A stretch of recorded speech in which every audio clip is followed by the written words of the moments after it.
a todos, ao nosso público aí.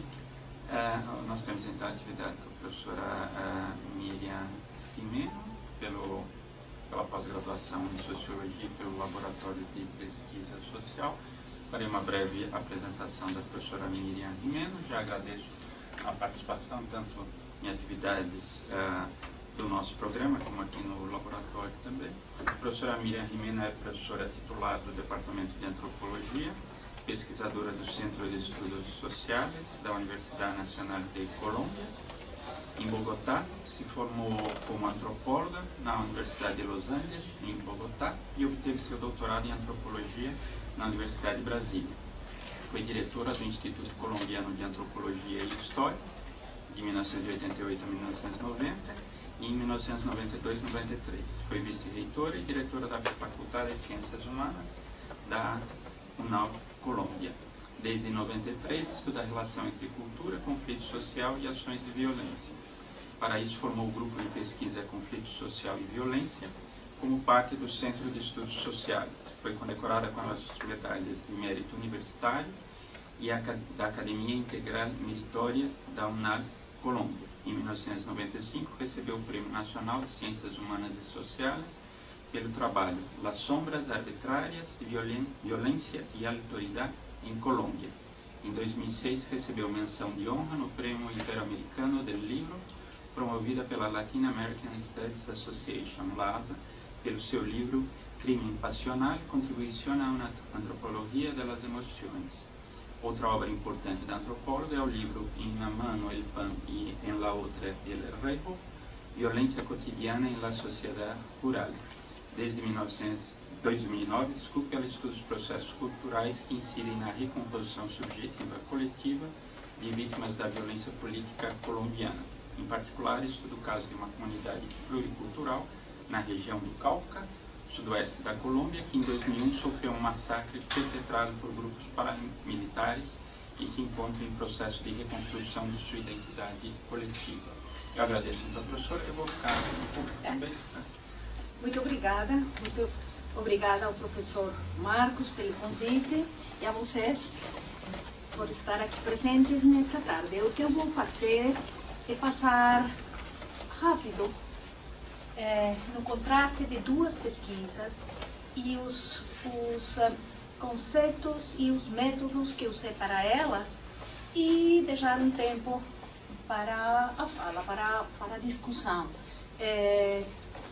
E então vou tentar de passar rapidinho pelo contraste. E vou fazer o contraste em espanhol. Vocês me desculpam, mas eu me sinto mais segura na minha língua. Entonces, lo que haré, como les decía, es hacer este contraste entre dos campos de investigación que son los que he trabajado en los últimos años y un poco qué contrastes significan, tanto conceptuales como de método. El uno es el crimen en la intimidad, que está resumido en la investigación mía sobre crimen pasional, que se centra en el evento criminal, en el evento. Yo voy a cerrar esa puerta, no puedo hablar con la puerta abierta. Se centra, toma como foco el evento criminal y el punto de vista de sus agentes, o sea, de quienes cometieron el crimen. En segundo lugar, que es lo que estoy haciendo hoy en día, salto de la intimidad al escenario público, al crimen que podríamos llamar político, y aquí el acento está en el punto de vista de las víctimas, no de los victimarios, de los agentes del crimen, y no en el evento de violencia, sino en lo que pasa después, en la recomposición de los sujetos que sufrieron ese acto de violencia. En el primer caso, lo que yo trabajé es el llamado crimen pasional, partiendo de tres énfasis grandes. El uno, mirar la violencia como una acción social, como un evento básicamente relacional que tiene todo que ver con el modelaje cultural, Es decir, me aparto radicalmente de los enfoques más etológicos o sociobiológicos o patologizantes de la violencia. Y mi énfasis es en el modelaje cultural, y bueno, es mi marca como antropóloga fundamentalmente. Y para poder estudiar la violencia, lo que yo hice fue descomponer ese hecho, que es un solo hecho, en tres componentes. Una, el hecho mismo, el evento mismo de violencia. El otro, las motivaciones de los sujetos que participan allí. Y el tercero, la dinámica de las relaciones que acontecen en el crimen. Eso lo que es simplemente un artificio metodológico para poder adentrarme en la relación entre cultura y violencia, que es la que a mí me interesa. Y para poder abordar esa relación entre cultura y violencia, descompongo entonces el evento de violencia en esos tres campos que en la vida real están juntos. Cuando ustedes sientan que estoy hablando muy rápido el español y que no se entiende, por favor me dicen. Bueno. Y el otro elemento es de enfoque y de marco conceptual, es la relación entre el sujeto y la estructura. Y para trabajar la relación entre el sujeto, el individuo en cierto sentido, pero más por el concepto de sujeto, y la estructura de la sociedad, la estructura de las relaciones sociales, yo uso un concepto que me viene de Norbert Elias, que está inspirado pues en Norbert Elias, que es el de configuración emotiva. Norbert Elias no habla de configuración emotiva, pero sí de configuración. Entonces, esa idea de que el acontecimiento puede ser visto como haciendo parte de un complejo que está unido de manera sistémica al que podemos llamarle configuración, me ha sido útil en general para trabajar la violencia. ¿Y por qué emotiva? Porque en el caso del crimen pasional, el gran articulador de esa configuración sociocultural, es un modelo sociocultural en realidad esa configuración, el gran articulador, digo, son las emociones, como rápidamente veremos ahorita. Vamos entonces a mirar, esto es simplemente una noticia de un periódico colombiano que se repite y se repite con, no sé, entre 70 y 80 veces cada año, más o menos. Dice, hombre que mató a mujer a puñaladas a punto de pagar mitad de la pena. Esa es del año pasado, hace más o menos un año. Digo, esta noticia se repite fácilmente unas entre 70 y 80 veces cada año, de manera muy similar, muy semejante, de manera estructuralmente semejante, con los elementos centrales de este tipo de crimen. Un crimen de hombre contra mujeres, mayoritariamente. En segundo lugar, a través de una acción de violencia excesiva. Y en tercer lugar, con una mirada relativamente benévola de la justicia y de la pena. Esos serían tres elementos centrales. ¿Cuál es la narrativa? La narrativa de los sujetos de ese crimen. Porque lo que yo hice, les cuento muy rápido, fue reconstruir casos de crímenes pasionales en Brasilia, en las cárceles masculinas y femeninas en Brasilia, y lo mismo en las cárceles en Bogotá. Tomé un grupo pequeño, es un estudio de caso, de 14 casos en que hombres y mujeres, y tomé a hombres y mujeres, hubieran matado a sus parejas, y los entrevisté cuando ya estaban condenados, pagando sus condenas o acabando de terminar sus condenas en las cárceles. ¿Por qué en las cárceles? Porque era el único sitio donde yo los podía encontrar, simplemente. ¿Y por qué cuando ya estaban condenando la condena, cuando ya estaban terminando la condena en todos los casos, o por lo menos estaban claramente condenados? Porque eso me permitía contrastar tres narrativas. La narrativa del sujeto que cometió el crimen, la narrativa procesual, la que queda en el archivo del caso, en el proceso mismo, y la narrativa jurídica misma, otro nivel de abstracción.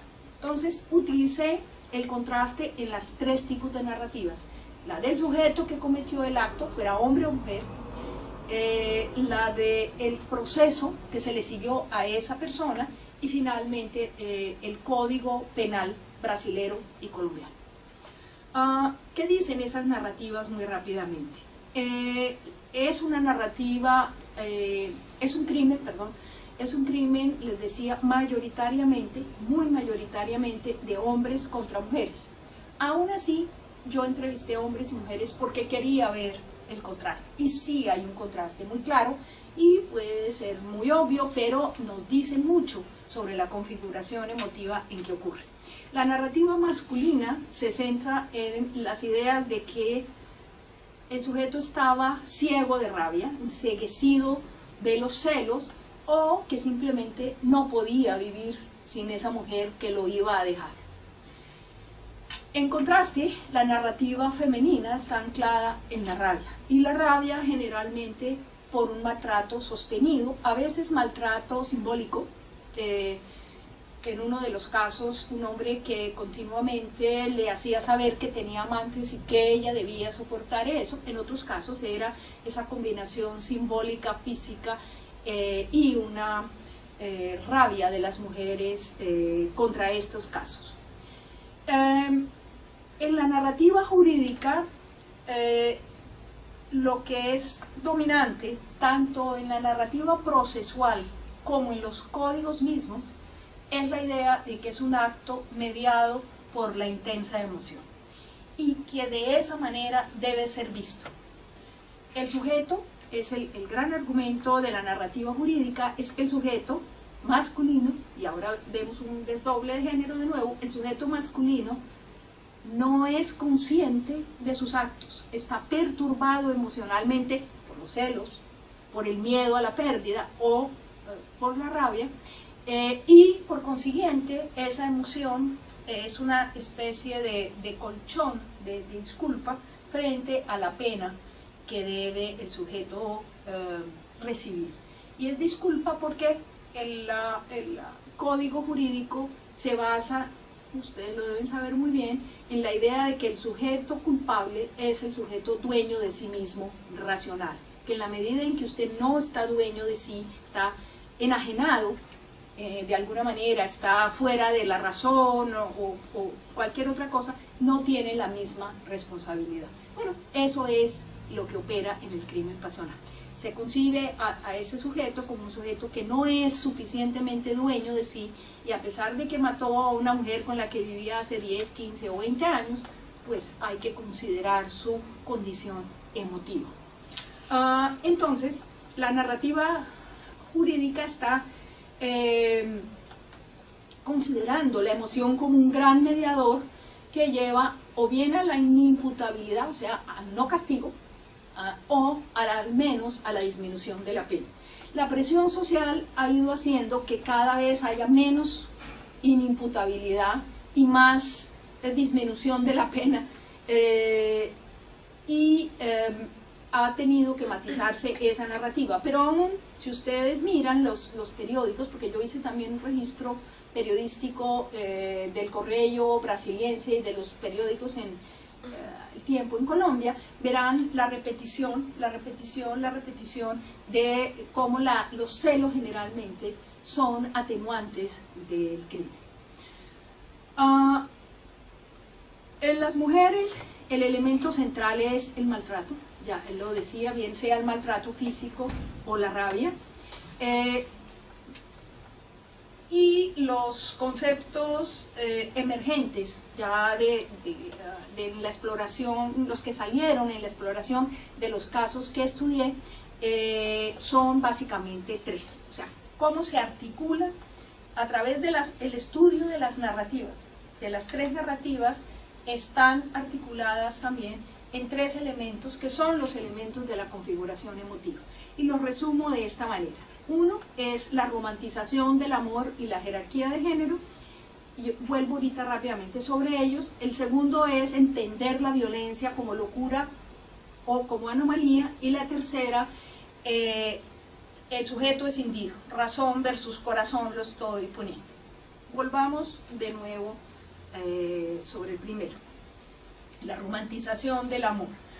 Ese elemento estructura buena parte de las narrativas, bien sean las personales, bien sean las jurídicas, y subyace muy fuertemente en los relatos de las motivaciones que tienen los sujetos para haber matado a sus parejas.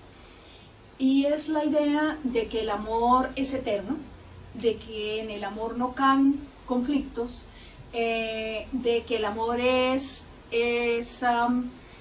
algo que supone que las dos personas se disuelven en una sola, y que supone una manera en que los dos se unen en una sola unidad.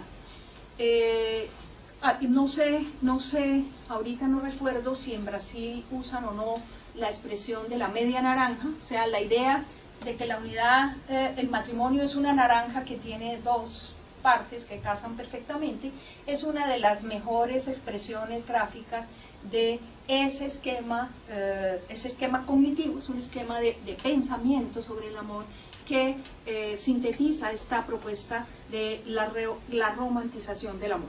¿Por qué eso está asociado al crimen? Porque en todos los casos las personas que cometieron el crimen hablan de que ellos estaban esperando tener un amor para siempre. Si ellos no se habían casado para separarse, y mucho menos para matar a sus parejas, fueran novias, porque entrevisté novias y parejas casadas, sino que al revés, lo que no esperaban era que hubiera tropiezos en esa relación eterna de ese amor. O sea, eran sujetos que habían interiorizado como personas profundamente el mandato cultural del amor eterno y del amor perfecto. Bueno, el segundo esquema que aparece clarísimo en todas esas narrativas de esa configuración es entender la violencia como similar a la locura. Eso contrasta con toda la sociología y antropología de las emociones, de la violencia, que nos habla de la violencia como un acto altamente instrumental, o sea que puede ser usado para conseguir fines claros por parte de sujetos específicos. La guerra es uno de los ejemplos más claros, o sea, donde la violencia no es una locura, sino es un propósito específico para doblegar a otro o conseguir X cosa de otro. Pues en la narrativa habitual del sentido común y en la que está inscrita este crimen para las personas inclusive que lo cometieron, es la idea de que la violencia es una sinrazón, de que la violencia explota, estalla, y que en el momento en que estalla el sujeto es semejante a alguien muy enfermo patológicamente de la locura. ¿Cuál es el efecto de esa creencia que compartimos muchos? Por eso es una configuración compartida, un modelaje cultural. El efecto de eso es, de nuevo, disculpar al sujeto. O sea, el sujeto está en un rapto de algo especial, y es la emoción similar en ese momento a la locura. Es la emoción que es algo irracional, que es algo que irrumpe de una manera salvaje y hace que el sujeto no pueda controlarse. O sea, es el opuesto exacto de nuestro gran ideal moderno del sujeto racional autocontrolado. Finalmente, el tercer elemento de esa configuración es concebirnos a nosotros mismos como sujetos divididos, como sujetos escindidos en dos compartimentos que estarían aparte, el uno, el racional, el de la razón, y el otro, el de la emoción. Esa idea tan profundamente arraigada en la modernidad y de la cual nosotros somos herederos, le da un lugar muy particular a las emociones como un tipo de sentimiento, primero no como relación social, sino como un sentimiento de las personas, un sentimiento individual, pero que además tiene un estatuto inferior a la razón, porque es algo que corresponde a un momento primitivo, inclusive uno puede leer todavía hoy en día supuestas lecturas pseudocientíficas que dicen que el cerebro emocional es el más primitivo, y eso lo puede uno leer en los periódicos, en las revistas, con la idea de que las emociones corresponden a lo primitivo, a lo precultural, mientras la razón es lo evolucionado, y en ese esquema las mujeres somos emoción y los hombres son razón. Cuando surge el crimen pasional se invierte ese principio cultural, y eso no lo había dicho, se invierte ese principio cultural porque el hombre, que sería el epítome del sujeto racional, mientras las mujeres somos lloronas, histéricas y demás, en ese momento se invierte. Cuando acontece el crimen, el hombre se vuelve un sujeto emocional, presa de la emoción, llevado por la emoción, y la mujer que comete el crimen pasional, que casi nunca lo hace por su propia mano, ahí hay un desdoblamiento importante, sino que casi siempre, en razón de diferencias de fuerza física y de fuerza simbólica también, generalmente acude a otras personas. En ese momento, en los crímenes pasionales que yo investigué y yo sigo mirando las noticias, la mujer se vuelve un ser frío, calculador, racional, que buscó quien matara a su novio, a su marido, a su amante. Pero digamos, a lo que voy para no demorarme mucho, es la idea que hoy en día la neurobiología y la neuropsiquiatría han tan ampliamente rebatido, de que en realidad en nuestro cerebro emoción y razón están aparte, cuando en realidad yo creo que toda la neuropsiquiatría moderna muestra que la emoción es un aspecto del pensamiento y no su opuesto. Bueno, y es no solamente eso, sino que las emociones son las formas de pensamiento con las cuales apreciamos el entorno y apreciamos la vida con nuestros semejantes. Son nuestra capacidad adaptativa evolutiva de relación social.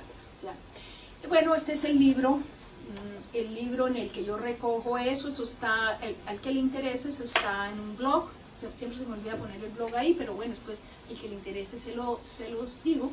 El blog se llama con mi nombre, con Y la primera, miriamjimeno.com, y bueno, ahí está el libro completo y artículos sobre eso.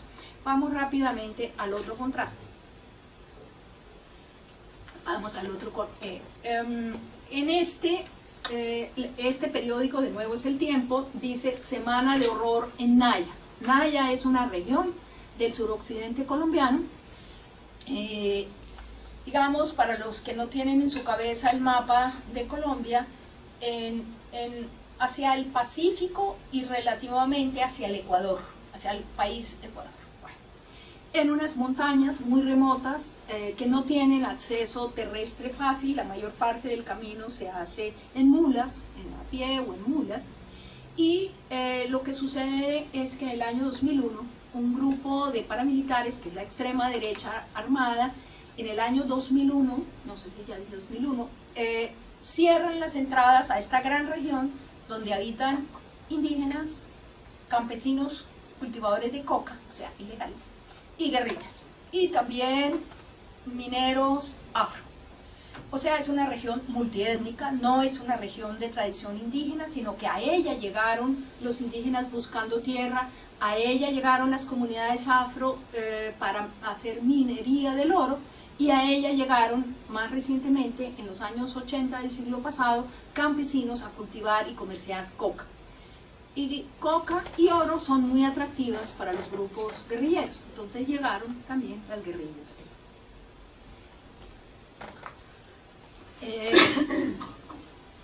Digamos que aquí el énfasis que yo hago es el énfasis en que quien sufre la violencia tiene una experiencia emotiva, o sea, no es simplemente una experiencia de pérdida de bienes y de condiciones, sino que es sobre todo una experiencia que sacude la confianza del sujeto en sí mismo, y la alteración de la confianza es bastante obvio, una alteración afectiva principalmente.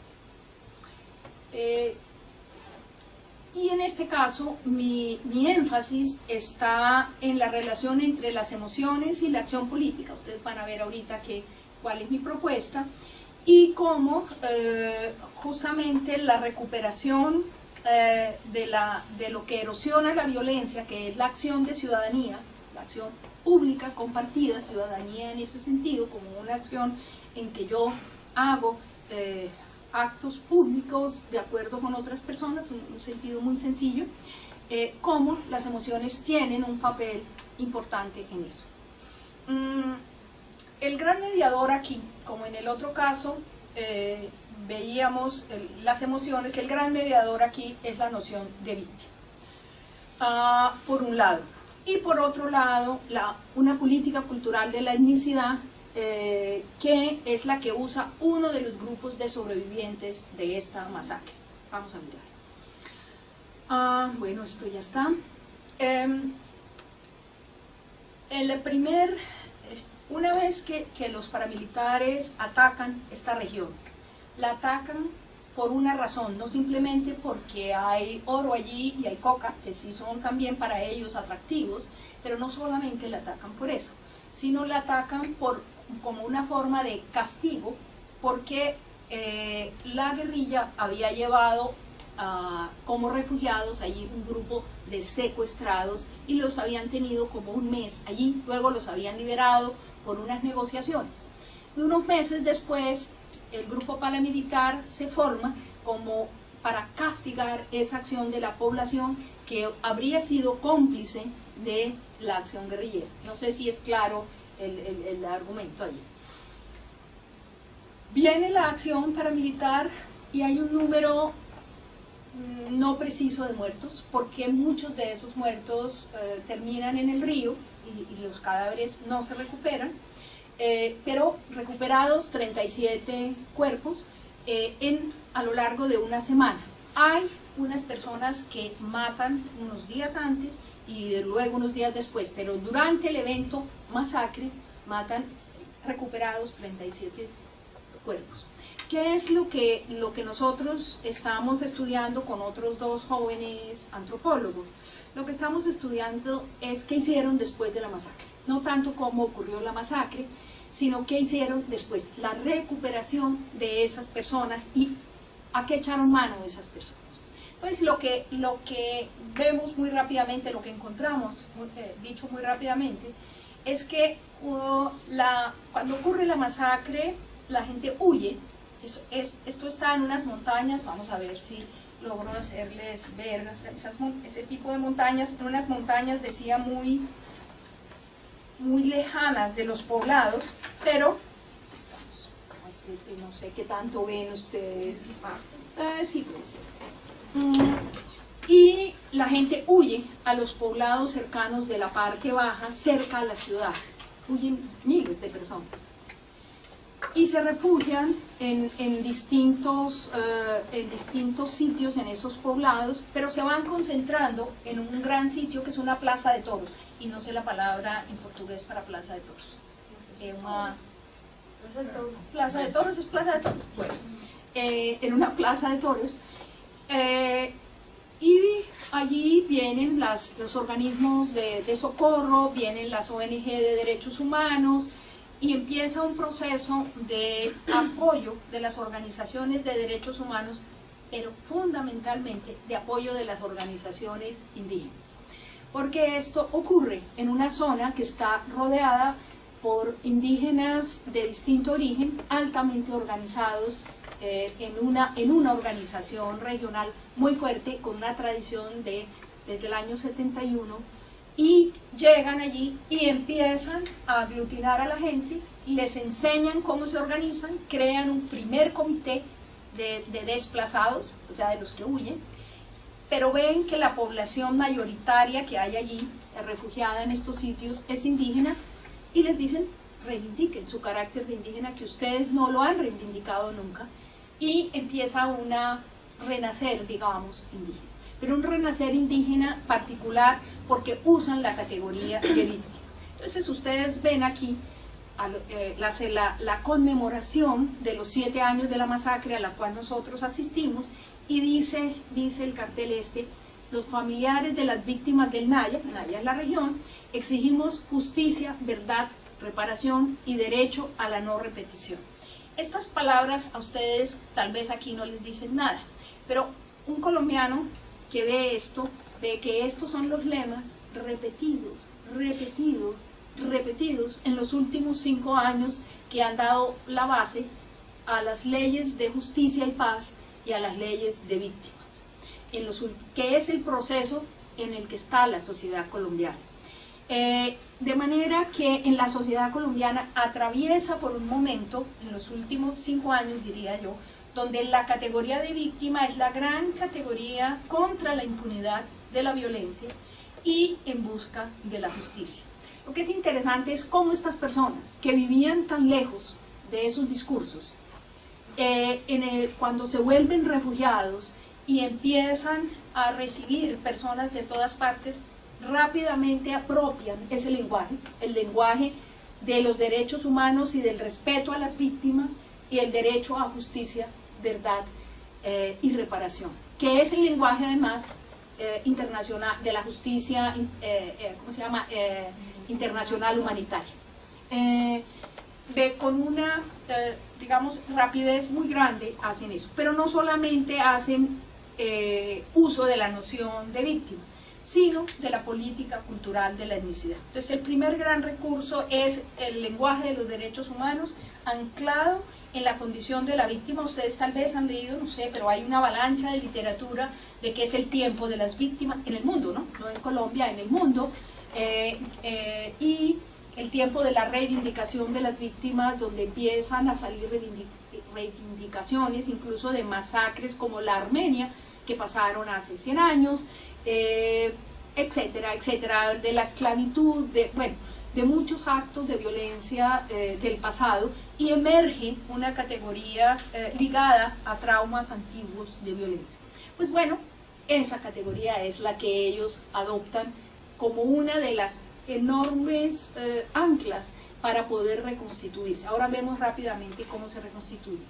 Pero el otro elemento es la política cultural de la etnicidad, o sea, la política que las organizaciones indias colombianas han venido desarrollando desde el año 70 del siglo pasado, y que hace que la reivindicación de la cultura propia sea el centro de una acción política y de un lenguaje político.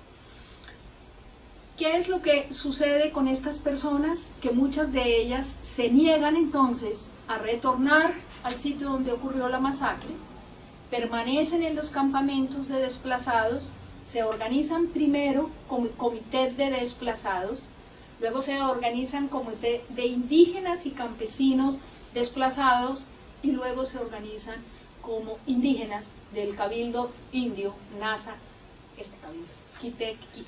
Se inventan ese nombre. Quitequihue no es ninguna tribu, no es nada, es un nombre que ellos crean para denominarse, los jóvenes de ese grupo crean para denominarse a ellos mismos, hacen una acción jurídica para tener una nueva tierra y no volver a la vieja tierra, la consiguen y crean una comunidad nueva que se llama así, Quitequihue, tierra floreciente, quiere decir en Nasayún.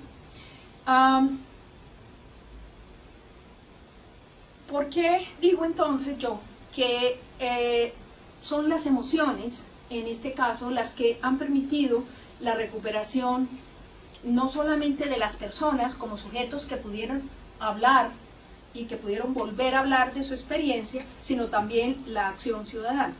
Ya veremos rápidamente y cómo el concepto de experiencia emotiva me sirve a mí para entender la acción de ellos en contextos públicos. Volvamos a esta misma diapositiva. Lo que empieza a pasar es que ellos no solamente entre ellos empiezan a hablar de la experiencia traumática, sino que empiezan a hacer de eso una narrativa de lo que les aconteció y una narrativa pública. Este es uno de los actos en los que ellos empiezan en 2 canales a contar la masacre y a contar su condición de víctimas indias, recalcando la categoría de indígenas de la masacre. ¿Contársela a quién? No a no indígenas, a público en general, organismos de derechos humanos, organismos internacionales, funcionarios públicos, digamos, colombianos, pero no solamente colombianos, porque allí está la OEA también, y están los organismos internacionales de derechos humanos. O sea, van convirtiendo el hecho de violencia en una narrativa pública. ¿Y qué ancla ese hecho de violencia? ¿Cuál es el centro de ese hecho de violencia? El dolor experimentado, el dolor sufrido. De nuevo, es una categoría emocional. De nuevo, es una categoría emocional que en este caso se pone en escena frente al público a través de conmemoraciones, a través de sociodramas, pero también a través de intervenciones de discursos políticos. Entonces, en este caso, narrar es una acción, ellos la ven así, contra el olvido y la impunidad, y por eso cuando nosotros fuimos a estudiar eso, los otros dos muchachos y yo, ellos nos pidieron hacer esto, hacer esta pequeña relato público como una forma de no olvidar y de luchar contra la impunidad, pero que fuera en un lenguaje que no es el académico. Ustedes lo pudieron ver, esto está lleno de mapas y de fotos y del relato de ellos. Y nos pidieron hacer un documental, es donde ellos narran en 54 minutos lo que pasó y cómo se recuperaron. Pero también narrar es un acto de recuperación personal, es un acto de sanación, así lo dicen ellos, de ellos mismos, y de encontrar cómo vencer la rabia y el deseo de venganza contra quienes habían cometido el crimen. Es entonces también un acto de paz, ellos lo hablan como de paz interior, y también un acto de poder recuperar la acción personal. Pero también tiene una dimensión política, es decir, una dimensión pública, a través de lo que ya hemos visto, de conmemoraciones. En esta está uno de los dirigentes de esa comunidad sosteniendo la foto en un acto público, otra conmemoración, no la que ustedes vieron, sino otra, sosteniendo la foto de su hermano, que mataron los paramilitares, y es un acto donde a través del lazo emocional, la identificación emocional con la víctima o quien ha sido sujeto de ese sufrimiento, es posible tender un puente, y un puente que es un puente de acción pública. Hay entonces, lo decía ya, en Colombia un movimiento muy fuerte contra la impunidad, y un elemento central es la recuperación de la memoria. Esta es una foto de una de las muchas movilizaciones justamente que dice sin olvido, en el entendido que el olvido es uno de los primeros elementos de la justicia. Olvidar es no hacer justicia, y al revés, sin olvido es conquistar una forma de justicia. Pero no olvidar pasa por poder tocarle el corazón, digamos así, a todos nosotros, para que no sea simplemente un discurso jurídico o un discurso lejano. Es el discurso en el cual la persona se identifica con eso que han sufrido otros.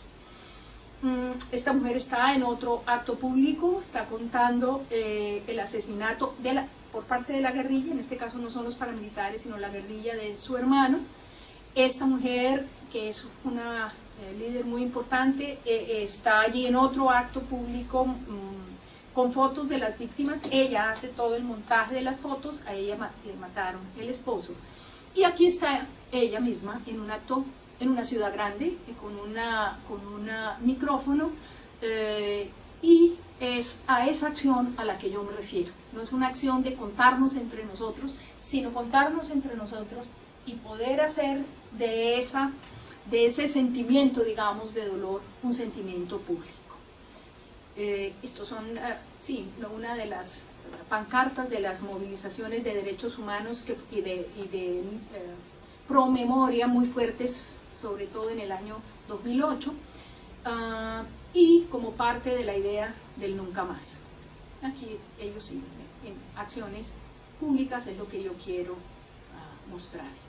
Quizá finalmente la idea de cómo ellos, al reconstruir una comunidad, al darle ese nombre, Cabildo Indígena Nasa Quitequihue, Nasa es un grupo indígena del suroccidente, Quitequihue sí es el nombre que ellos se inventan para esa nueva comunidad, se inventan un escudo que tiene como centro el pasado idílico del cual venían, un río muy azul, ustedes ven ahí las palmeras, y ese es el centro del escudo, pero finalmente están en una nueva tierra, en una tierra floreciente. Bueno, aquí la idea final para cerrar es cómo la etnografía como método congrega la subjetividad, la simpatía que nosotros, los tres investigadores, tuvimos con ellos, y cómo eso nos ha permitido apoyar ese tránsito entre lo privado y lo público.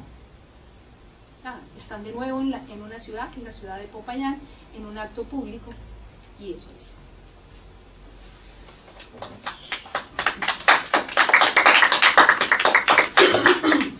Podemos abrir para a discussão, então. O que me chamou a atenção na sua primeira exposição, né? Eu não tenho acompanhado mais detidamente aí as pesquisas mais recentes sobre o tema dos crimes passionais, mas eu lembro das antigas discussões no Brasil, né, que há todo um movimento no final do regime autoritário de desconstrução de uma certa legislação, né, que justificava a legítima defesa da honra, né, trabalhos como a da Marisa Corrêa, professora pesquisadora antropóloga também, né, que é uma referência. Mas conforme você foi construindo o quadro, né, até nesse trabalho comparativo, eu fiquei com a impressão que é como se só empurrássemos, digamos assim, o limite disso, né, como as narrativas são recorrentes, né, a única coisa é que a fronteira, se antes esse argumento que vem lá do final do século XIX da legítima defesa da honra permitia o réu ser absolvido, agora não, ele é punido, mas o jogo todo implica em reduzir a punição ao máximo.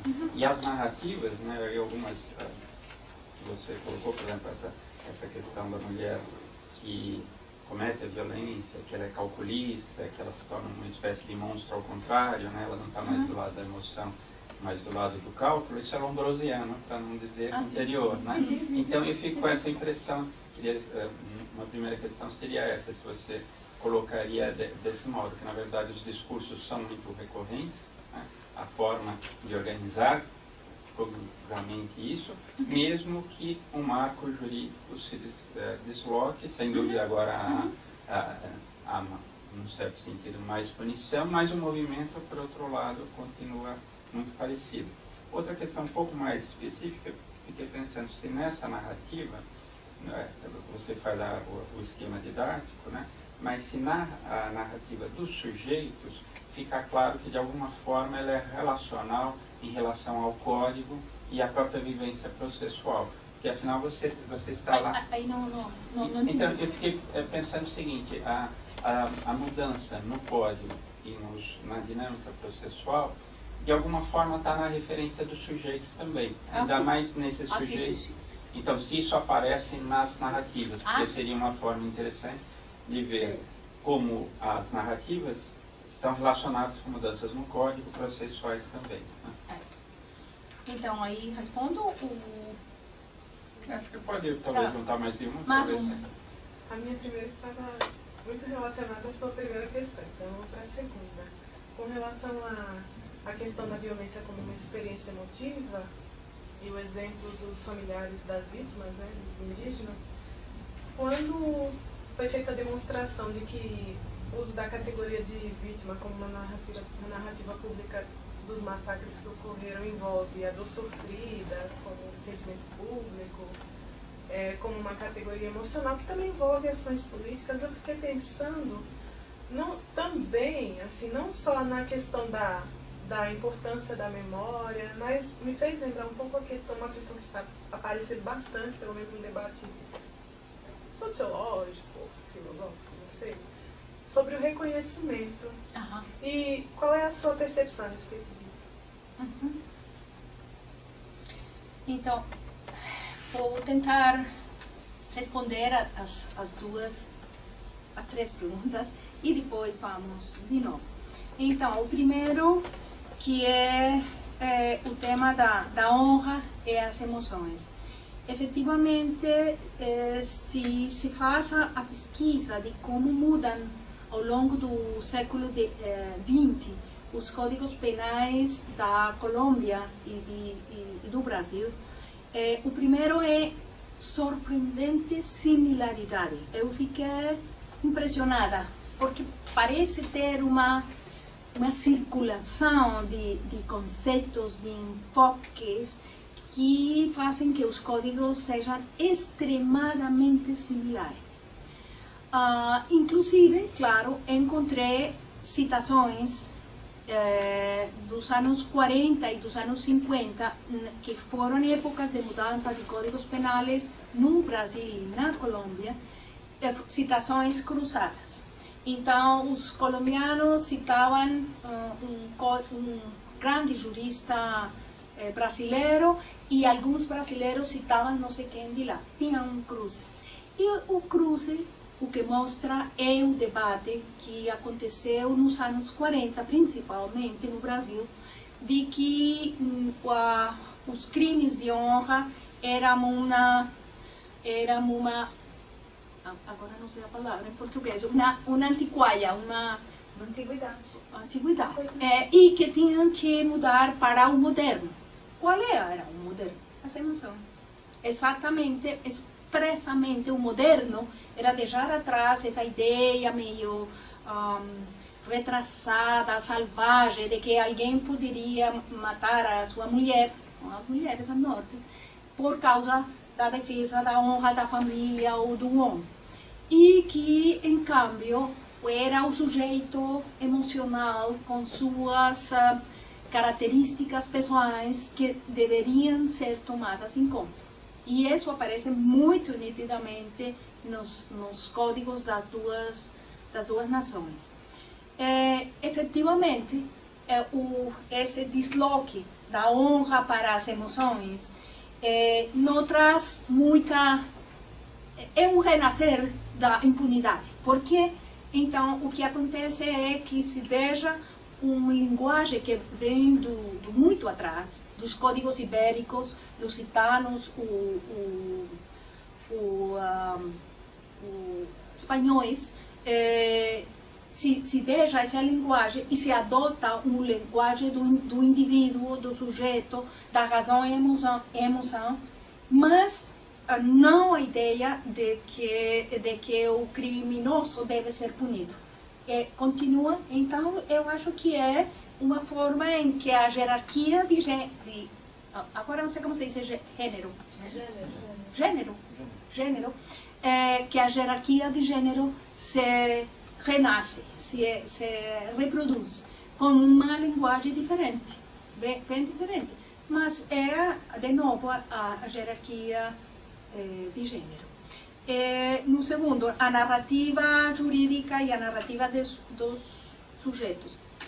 É impressionante como a narrativa processual, especialmente dos defensores, os advogados dos criminosos, se reproduz na fala que eles fazem para mim. Eu já falei que eu falei com eles quando já tinham passado vários anos do julgamento, já estavam na prisão, e eu falava com eles e eu escrevia e gravava tudo. E depois eu olhava os processos e às vezes era idêntico a linguagem. Então, efetivamente, a linguagem jurídica moldeia a linguagem do sujeito e da sua experiência.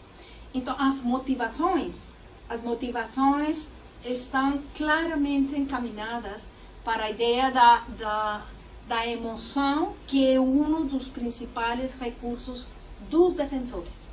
E os defensores têm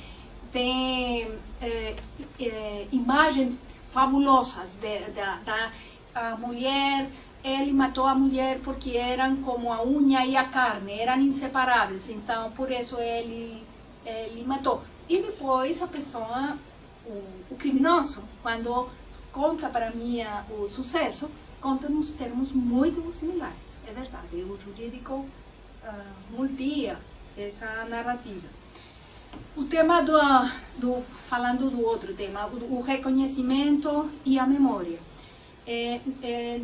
Não acompanho bem as discussões no Brasil, mas na Colômbia o reconhecimento é central.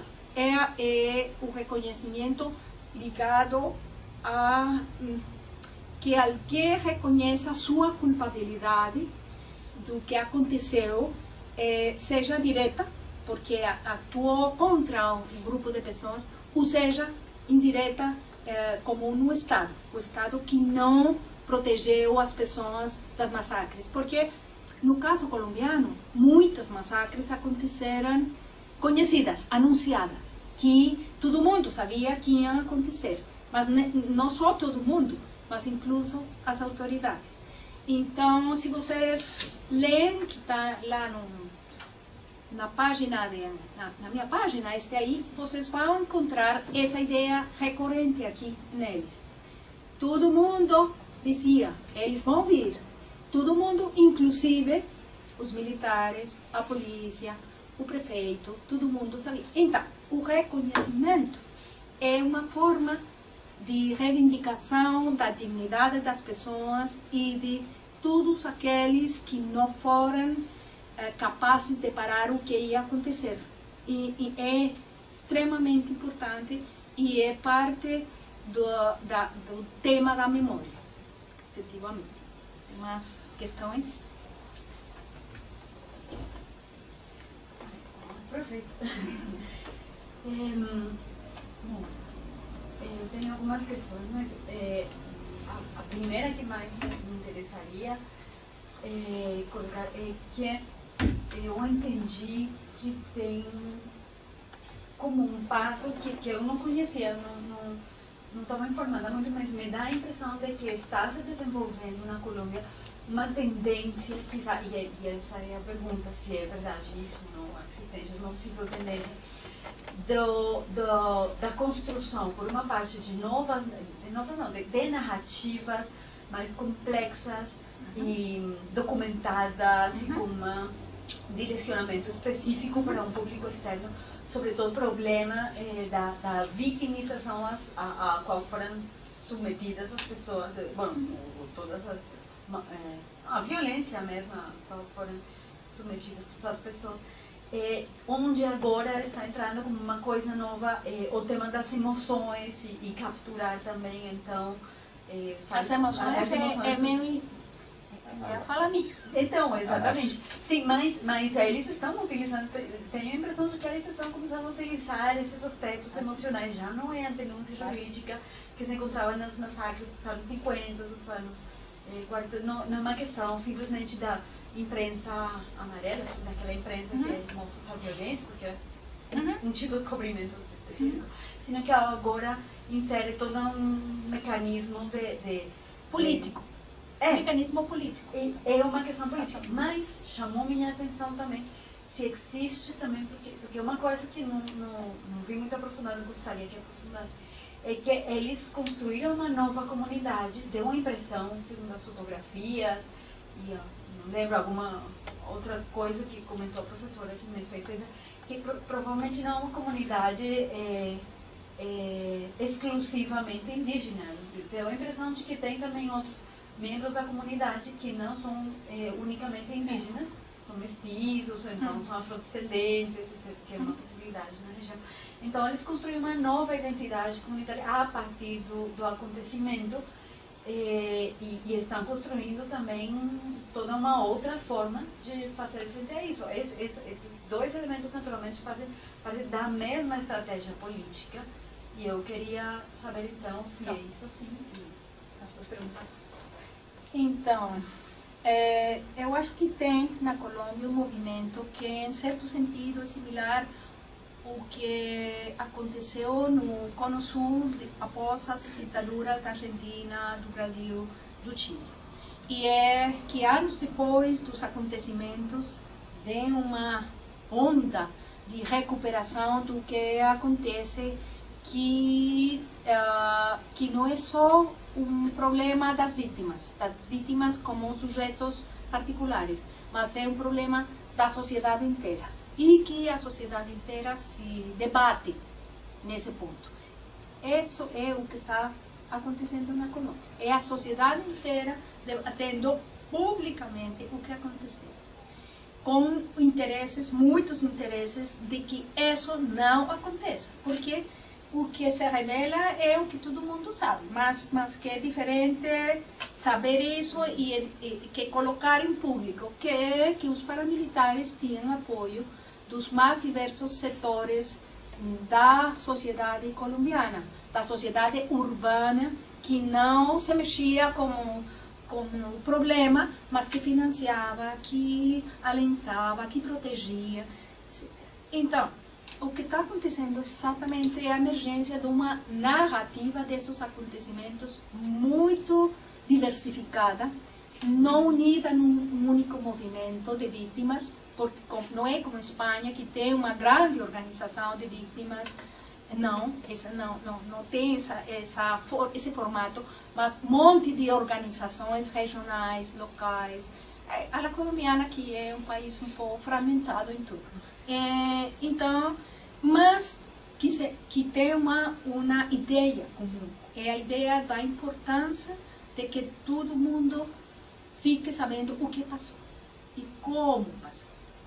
Então, não é só exibir as feridas que foram recebidas, mas também quem são os sujeitos que puderam fazer um horror tal, como fizeram, que poderes tinham por trás. Então já não é aquela violência louca, não é a violência patológica, é a violência instrumental que busca, por essa via, buscou atemorizar populações inteiras para derrotar a guerrilha, ou para, inclusive, fazer capital não só simbólico, mas capital político.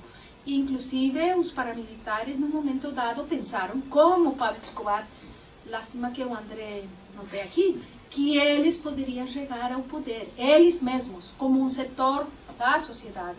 Então, a violência não era louca, a violência era deliberada, escolhida, sistemática. Inclusive, os piores acontecimentos eram acontecimentos de terror, não? De terror da população.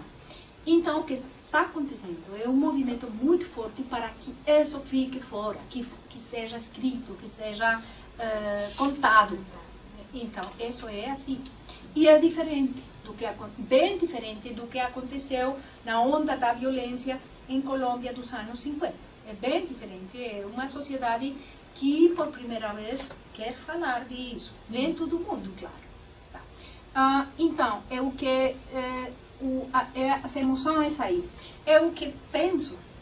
Eles estão jogando com as emoções das pessoas, a identidade com a dor, a identidade com a vítima.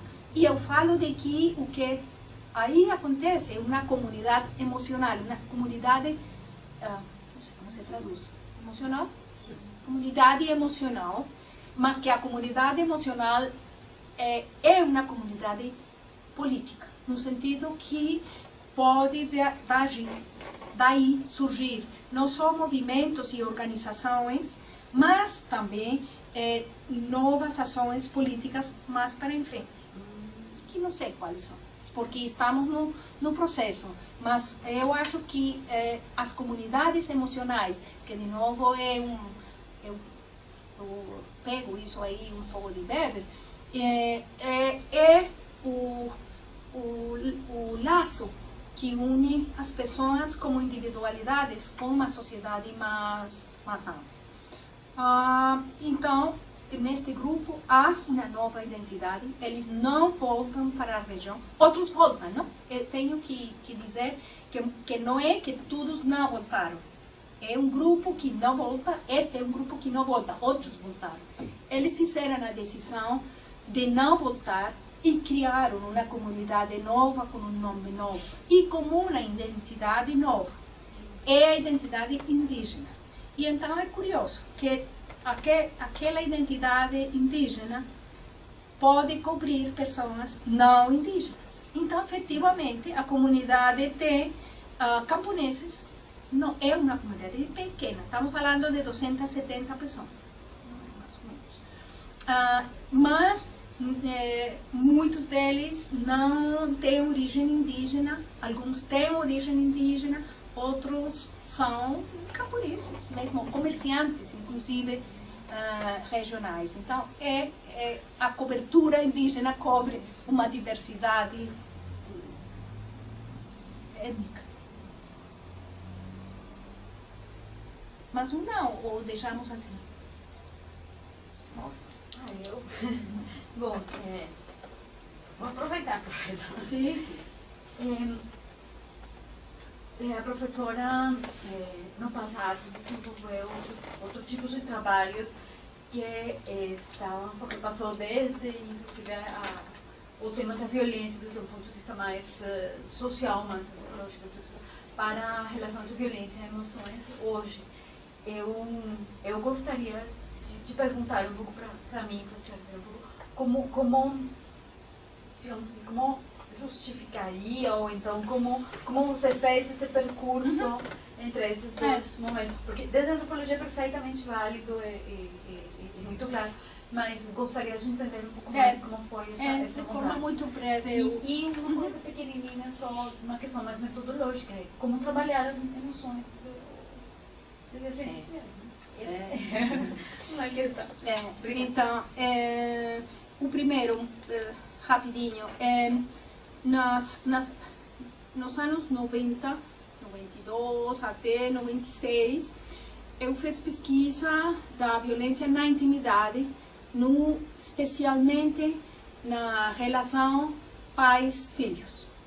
Era esse como que eu fiz? Eu fiz dois tipos de trabalhos.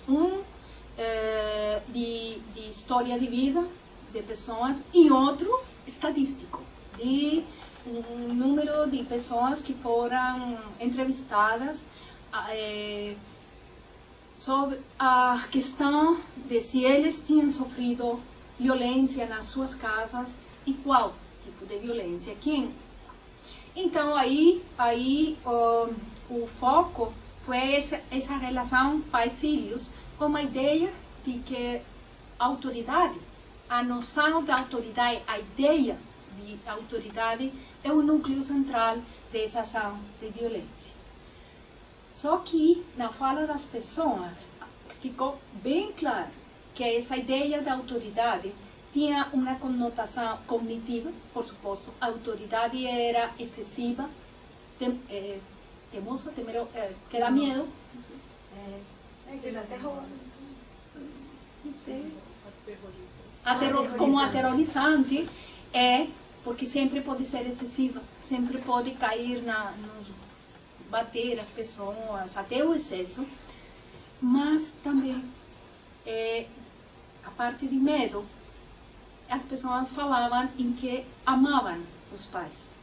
Temiam eles, tinham raiva porque tinha acontecido, mas ao mesmo tempo amavam eles. Então eu me perguntei, é por aí que começou meu interesse nas emoções. Como é possível que uma compreensão da autoridade cognitiva, mas tão colorida de emoções, tão intensas, que quando eu falava com as pessoas de 70, 75 anos, choravam contando acontecimentos de quando elas tinham 5 anos. E tremiam, e era uma grande revirada, se fala emocional. Tá, então por aí que eu me interessei, por isso que nesse momento, a conclusão desse momento foi que emoções e cognições não eram duas entidades separadas e que as pessoas, e que a violência era uma experiência altamente emotiva. E que também influía a cognição através da noção da autoridade como ameaçante. Tudo bem. Daí, já estava. Então, depois, quando eu estive morando aqui no Brasil, eu pensei que gostaria de olhar a relação entre, já não pais, filhos, mas do casal, e que foi o crime o crime passional, e o crime passional ações. O linguagem ordinário é muito expressivo nesse sentido. Então, por isso que aí fui indo. E eu esqueci a outra parte da pergunta. Era uma questão metodológica de como trabalhar como trabalhar emoções. O problema de trabalhar das emoções é que, em geral, você trabalha com a fala sobre as emoções. Você não trabalha as emoções, mas a narrativa, o discurso, a fala das emoções. E isso é um problema. É um problema sério. E a única vamos falar, no caso do crime passional, por suposto, eu não olhei o crime passional, eu olhei as narrativas sobre o crime passional e a forma como as emoções tinham sido colocadas nessas narrativas. Então, era uma mediação muito forte, mas mesmo assim, eu acho que o intento de colocar os eventos e os relacionamentos, os movimentos que se davam entre as pessoas nessa ação de violência me permitia a mim sair um pouco só de a fala para a descrição das ações. Foi esse meu corretivo nesse caso. Neste outro caso, eu fiz etnografia, ou seja, ir para lá, ficar lá, na vida cotidiana das pessoas, não só na fala das emoções. E, principalmente, a descrição dos atos públicos, dos eventos públicos. E como o que acontecia nesses eventos. São um lugar privilegiado. É a prática, é as emoções na prática, já não na fala, mas na prática cênica. Então, por isso, eu virei mais, agora que estou escrevendo um livro sobre isso, tem um foco muito grande em a escenificação, porque aí você não está falando de emoções, você está atuando as emoções, a escenificação das emoções. Então, foi assim. Então, muito obrigada a vocês.